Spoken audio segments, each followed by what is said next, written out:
In this video, I'm going to talk about how we integrate the various pieces of spectroscopic data that are collected for a sample in an organic compound to propose a structure for the compound. And this is done every day by practicing organic chemists all over the world.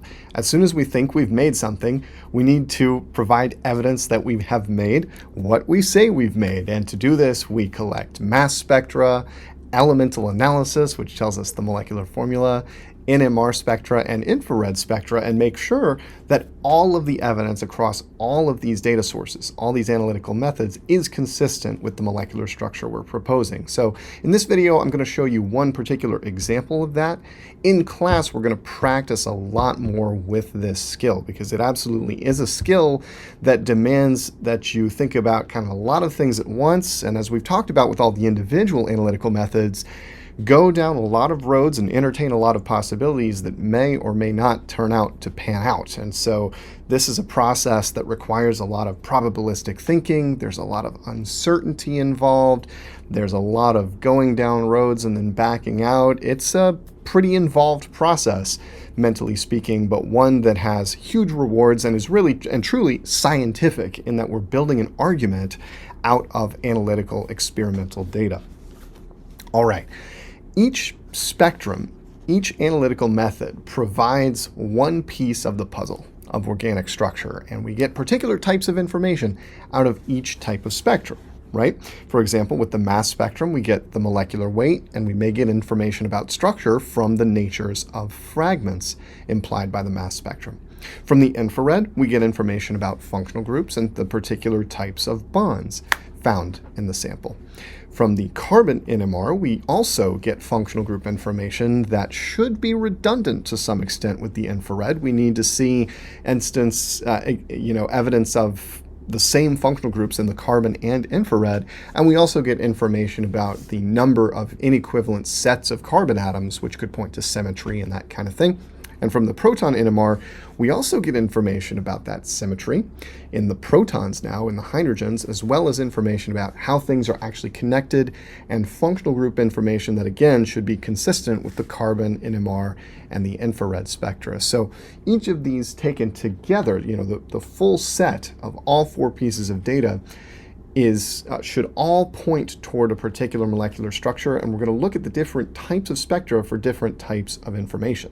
This slide shows a flow or a process for the determination of organic structure from analytical data. And before we get into the process, I'll just reiterate what we've already talked about a few times with respect to using spectroscopic data. Stay flexible. This is a very involved process that's going to involve a lot of fits and starts, a lot of getting to the end and realizing that something's off and you need to start over again. Thinking flexibly here is going to be really important, and don't feel like you have to know it all is another thing that I would point out here. Using correlation charts is something that I strongly advise. Have printed out or readily accessible right at your fingertips infrared, proton NMR, and carbon NMR correlation charts so that you're not agonizing over a signal trying to remember what functional group that corresponds to. You've got it right there on a sheet of paper that you can go to that particular chemical shift range and say, okay, that's an alcohol, that's a carbonyl group, that's an alkene, that kind of thing. It's a lot less unnecessary, in my opinion, mental effort if you have those correlation charts right there and are able to very quickly jump to what you need and say a chemical shift range or an infrared frequency or something like that. Okay, so step one of any structure determination problem is to get a handle on the molecular formula. And this will quite frequently be provided. In Chem 2311, I will almost always provide it. It can be inferred from high-resolution mass spectrometry data, and in a research context, this is very commonly done using either a high-res mass spec or from elemental analysis. We can also infer the molecular formula, which is a set of techniques really to infer the mass and moles of carbon, hydrogen, nitrogen, oxygen, and other elements in the sample. From the molecular formula, we can calculate the HDI, and I recommend you do this right after looking at the molecular formula so you have a sense of the number of rings and pi bonds in the structure. That's going to tip you off to whether you even need to look for double bonds or rings, right? If the HDI is 0, I'm not even going to think about an alkene. I'm not even going to think about a benzene ring because it is impossible for those functional groups to show up in the compound. Step 3 is really the meat of the process, where we use the infrared, proton NMR, and carbon NMR spectra to identify functional groups. And this includes specific alkyl chains from the proton NMR, where we can use coupling and integrations to infer alkyl chains. And then finally, that's going to lead to a set of fragments, a set of functional group fragments and carbon chains. We're going to put those together to generate a candidate structure. And we're going to rule out structures that cannot possibly be right by comparing against the NMR spectrum. And then step 5, which is not written here, but I'm going to add in, which is very important, is to double check your structure against all the data. A good thing to do at this point, for example, is to look at your structure and consider potential fragments that may show up in the mass spec. And those fragments should be consistent with the structure you're proposing here. It's easy to not even think about fragmentation when you're looking at a mass spec, particularly if you already have the molecular formula and the NMR spectra are highly informative.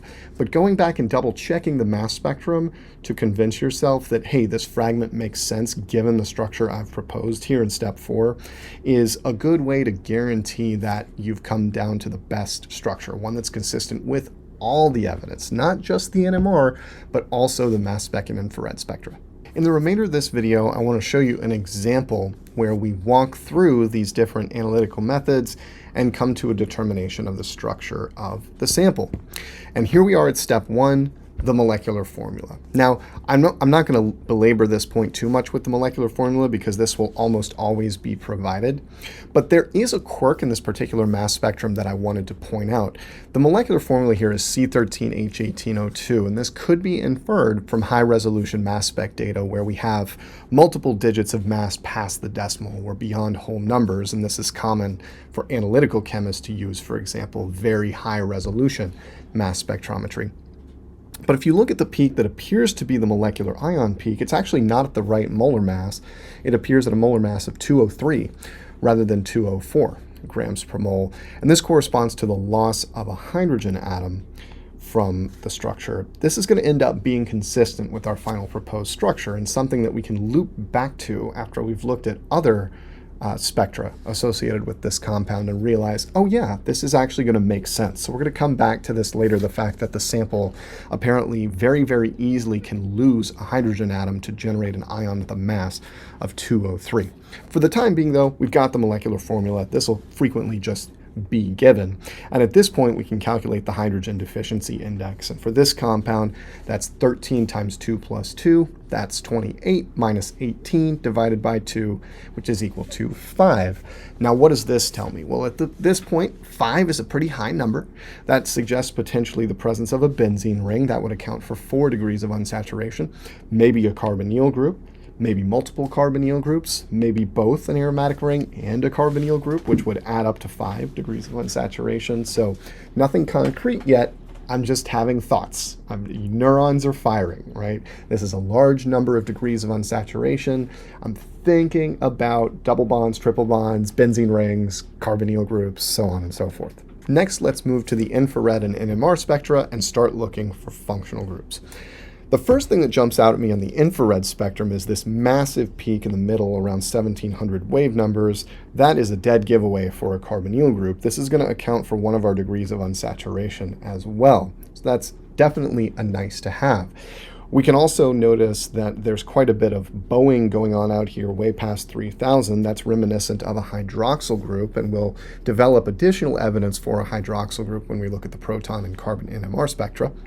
We also have CsP3 hydrogen, so if we draw our typical line at 3000, we've got peaks to the right of that indicating sp3 CH bonds. Not that surprising, many organic compounds are going to have these, but we've also got ripples to the left of 3000 indicating that we're going to have some CsP2H carbons, CH bonds as well. Now that would go with an alkene or arene, which we previously noted is likely based on the HDI of 5, right? The other thing we may have here, which is difficult to tell from the infrared spectrum alone, is the aromatic. One thing we don't see is a carbon-carbon double bond stretch for an alkene, which would show up around 1600, but we've got these lower frequency signals in the fingerprint region that could be due to an aromatic ring. Because these show up in a mess of overlapping peaks, we're going to need some additional evidence for this, but the potential at least is there. Now let's look at the carbon NMR spectrum to determine the number of chemically inequivalent sets of carbons. And we're going to notice something interesting here if we count the number of peaks in the carbon NMR spectrum. We have 1, 2, 3, 4, 5, 6, 7, 8, 9. We only have 9 signals in the carbon-13 NMR spectrum, but we have 13 carbons to deal with in the molecular structure. So this indicates that there's some symmetry in the compound. This is going to affect how we put the fragments together at the end of this process. So this is another thing I want to put a pin in that we're going to come back to when we're proposing a molecular structure here. From the chemical shifts of these signals, we can infer some things about what's likely in the molecule. We're going to have a carbonyl group. And this is a relatively upfield carbonyl group, which is characteristic of something like a carboxylic acid, which we had some evidence of in this sort of bowing region of the infrared spectrum over here. So this is reminiscent of a carboxylic acid. We've got peaks in the aromatic region reminiscent of a benzene ring, and so this is additional evidence for a benzene ring in the structure. And then we've got 4 carbons at least in the alkyl region of the spectrum out here below 50 ppm. So we've got some information about functional groups in the compound as well.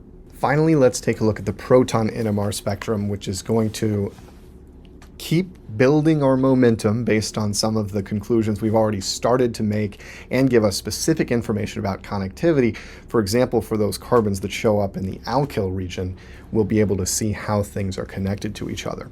Now, the first thing that jumps out at me in this proton NMR spectrum is this wonky signal way out at almost 12 parts per million. That is way outside the typical range for proton chemical shifts. And this indicates that I have an extremely de-shielded proton, extremely acidic proton, at least in relative terms, and that corresponds to a carboxylic acid. That is really the home run piece of evidence for a carboxylic acid in this molecule, is that chemical shift out almost to 12 ppm.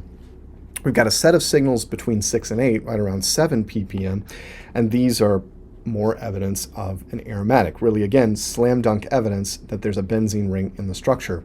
It's hard to tell the connectivity. There's splitting here that's a bit difficult to parse, but again, the connectivity needs to be consistent with the symmetry that we identified in the carbon-13 NMR spectrum. The fact that symmetry suggests we might have equivalent aromatic carbons is going to give us insight into how things need to be connected. And then we have the alkyl region, where we have apparently 5 different types of hydrogens, all of which are alkyl or alkyl-like. This 1H is pretty far downfield. That's actually worth noting. This is a pretty de-shielded proton, and so it might be connected to a relatively electronegative atom or group. And we have the splitting patterns and integration shown here. 1 hydrogen with the appearance of a quartet, 3 with the appearance of a doublet, 1 with the appearance of a multiplet, a mess of splitting that's difficult to parse, and 2 with the equivalent with the appearance of a doublet, and 6 with the appearance of a doublet. Okay, so probably the first thing I might notice here is that we have a methyl group that is splitting this 1 hydrogen. The reason this is a quartet is because of the 3 neighboring hydrogens, and that suggests a structure that looks something like this. We have 1 hydrogen that corresponds to the red signal, a methine hydrogen, adjacent to a methyl group, and that's the signal here in blue. And that appears as a doublet because those 3 hydrogens are split by the 1 neighboring hydrogen here. We also know from this relatively simple splitting pattern that on the other sides of these squiggles, we have no hydrogens at those carbons, if they are carbons, connected to the red carbon there. So these 2 signals give us sort of a substructure or a fragment like this. The 1 and the 6 are reminiscent of an isopropyl group. The 2 that's a doublet suggests coupling to this 1 orange hydrogen. If you put all the evidence together on this, you get a structure that looks like this, kind of like an exploded isopropyl group with an extra CH2 before the rest of the molecule. These 2 hydrogens correspond to the pink signal and are split into a doublet by this 1 neighbor. These 6 hydrogens are kind of our classic isopropyl hydrogens, right? The 6 hydrogens here split into a doublet by that same neighbor. And then the hydrogen here appears as a multiplet, as a mess, because it's split not just by the 6 methyl hydrogens, but by the 2 methylene hydrogens, right? So that H is feeling splitting from all 3 of these neighboring sets of protons. Really 2, right? Because these 2 methyls are chemically equivalent to each other. So that's why we get a mess right here. So the overall assignment there, got 2 hydrogens for that CH2 group that's connected to the orange hydrogen, which is a multiplet, and that orange hydrogen's carbon is connected to 2 methyl groups, which correspond to the 6 hydrogens highlighted here in green. So now we've got 2 alkyl fragments that we're going to put together with the benzene ring and the carboxylic acid to generate a structural proposal for the compound. Notice also, returning to this idea of symmetry, these 2 methyl groups are chemically equivalent. That means they're going to show up as a single signal in the NMR spectrum. How many distinct signals would we expect for these fragments? Well, clearly this methyl group is going to differ from that, so that's 2 signals. We're going to have a 3rd here, a 4th here, and then the green methyls will be a 5th, so we should expect at most 5 signals in the carbon-13 NMR, and let's see how many we have. We actually have 1, 2, 3, 4, so we might have a situation here where peaks are overlapping, or there's more symmetry than we might first expect based on the connectivity. All right, so now we're going to put these fragments together to generate a proposal for the molecular structure. The carboxylic acid is kind of hanging off on its own, and it needs to be connected either directly to the benzene ring or to this alkyl fragment, right? It either needs to be connected like this or directly to the benzene ring at a particular position. And based on the chemical shift, in particular of the proton here, which is relatively downfield, let's go back to the proton NMR spectrum. This is a relatively downfield chemical shift, relatively de-shielded proton. That suggests that this carbon is adjacent to the carboxylic acid carbon. So that tells me I'm going to link these up like so, connecting that relatively downfield carbon in the alkyl region directly with the carbonyl carbon, which is part of an electronegative functional group here, the CO double bond. We get connectivity like this. And then very likely on the other side of that carbon, we're going to be connected to the benzene ring. We have to do that. You know, if we connected these directly together, there's no place for the benzene to get in on the action, right? And so we need to connect to the benzene ring somewhere. Let's just kind of put it here. And then the question remains of where to put this sort of exploded isopropyl group, this exploded alkyl fragment here, CH2 with an isopropyl group. And, you know, we could naively put that here, here, or here are 3 distinct positions where we could position this, but the only position that leads to the correct symmetry involves putting that group here at the carbon across from the position here, or we could say in a 1-4 relationship, 1, 2, 3, 4. The reason this is the only place that's consistent with all the evidence is this is the only place that leads to the symmetry that we observe in the carbon NMR spectrum. That symmetry suggests we would have 1, 2, 3, 4 distinct types of aromatic carbons. And this should be what we observe in the carbon NMR spectrum. Sure enough, it is. 1, 2, 3, 4 distinct types of carbons in the carbon NMR spectrum. And while we can't trust the integrations, it's reassuring, shall we say, that 2 peaks are higher than the other 2.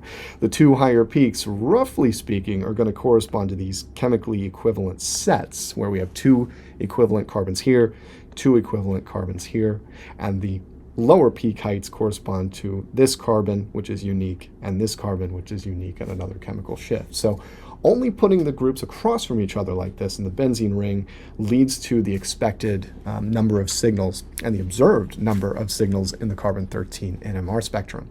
So we've done it. This is our proposal for the molecular structure, and on the next slide, I'm going to show you what this compound is. This is ibuprofen, and this structure is equivalent to what we proposed. It's just turned around a little bit. It's got the molecular formula C13H18O2. I encourage you to check that. You can also check that using degrees of unsaturation. We have 2, 3, 4, 5 degrees of unsaturation, as we would expect from the calculated HDI. We've got 13 carbons and 2 oxygens in the structure. We have our carboxylic acid, and we have our benzene ring and the alkyl connectivity suggested by the proton NMR spectrum. So this structure is consistent with all the available evidence, and this is the typical process we go through when solving structures. There's a lot of, I'm not sure about this, but I'm going to keep going to try to accumulate evidence, and sometimes I might go down a road and realize something's off and back up. For example, if we had thought to maybe just connect things next to each other like this to keep it simple, we'd realize that's not going to be consistent with the carbon-13 NMR spectrum and things like this. And so it's not an easy process. There's a lot of careful thinking involved and a lot of uncertainty involved, but it's really important for the practice of organic chemistry. Without this experimental evidence, we'd have no basis for drawing lines and letters and curved arrows on a piece of paper.